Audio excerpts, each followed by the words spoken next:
बाजवा को तौसी देना गलती, दोबारा पेशकश क्यों की। वजीर आजम शहबाज शरीफ ने जनरल कमर जावेद बाजवा के बारे में इमरान खान के बयान पर रद्द-ए-अमल देते हुए कहा कि इमरान खान का मकसद सिर्फ इक्तदार का हुसूल है। बयान पार्लिमानी जमहूरियत पर ताज़ा तरीन हमला है। ये अपने इक्तदार के लिए रास्ता बनाना चाहते हैं, चाहे मुल्क की बुनियादें कमज़ोर क्यों न हो जाएं। जबकि वफाकी वज़रा ख्वाजा साद रफ़ीक, एहसन इकबाल और वज़ीर आज़म के मुशीर अता तारण ने कहा है कि इमरान खान मोहसिन कुश हैं। जनरल कमर जावेद बाजवा को तौसी देना बड़ी गलती थी, तो दोबारा पेशकश क्यों की। उनके रिटायर होते ही मुनाफकत की इंतहा कर दी। इन्होंने तो अभी कुछ देखा ही नहीं, हमने बहुत भुगता है। साबिक आर्मी चीफ से गैर आईनी तौर पर अदम एतमाद रोकने का तकाजा करते रहे, इनकार पर झूठे इल्जामात लगाए। उन्हें किस चीज़ की जल्दी, कौन सी आग बुझानी है। 2 सूबों की हुकूमत तो चलाकर दिखाएं। नैब ने पाकिस्तान की इकॉनमी का बेड़ा गर्क किया।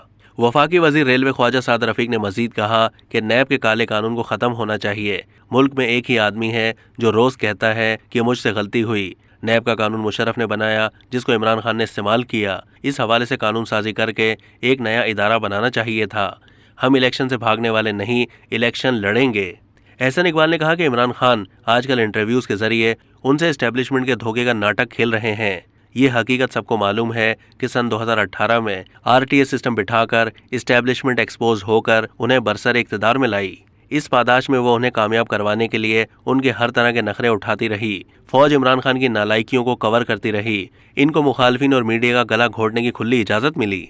सुप्रीम कोर्ट ने अपने फैसले रोंदने पे आंखें बंद रखीं, मगर जब इमरान खान फेल दर फेल होते रहे तो उसका मलबा इस्टेब्लिशमेंट पर नाकाबिले बर्दाश्त हो गया, तो उसने उनसे फासला इख्तियार करने का फैसला कर लिया।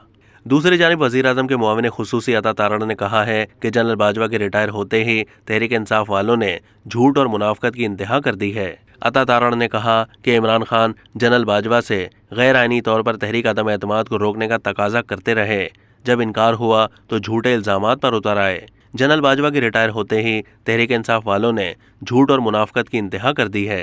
गैर आईनी मुतालबे के बदले में पुरकशिश पेशकश की गई, जिस पर शर्म आनी चाहिए। अब तक के लिए इतना ही। मज़ीद मालूमात के लिए डेली जंग के YouTube चैनल को सब्सक्राइब कीजिए।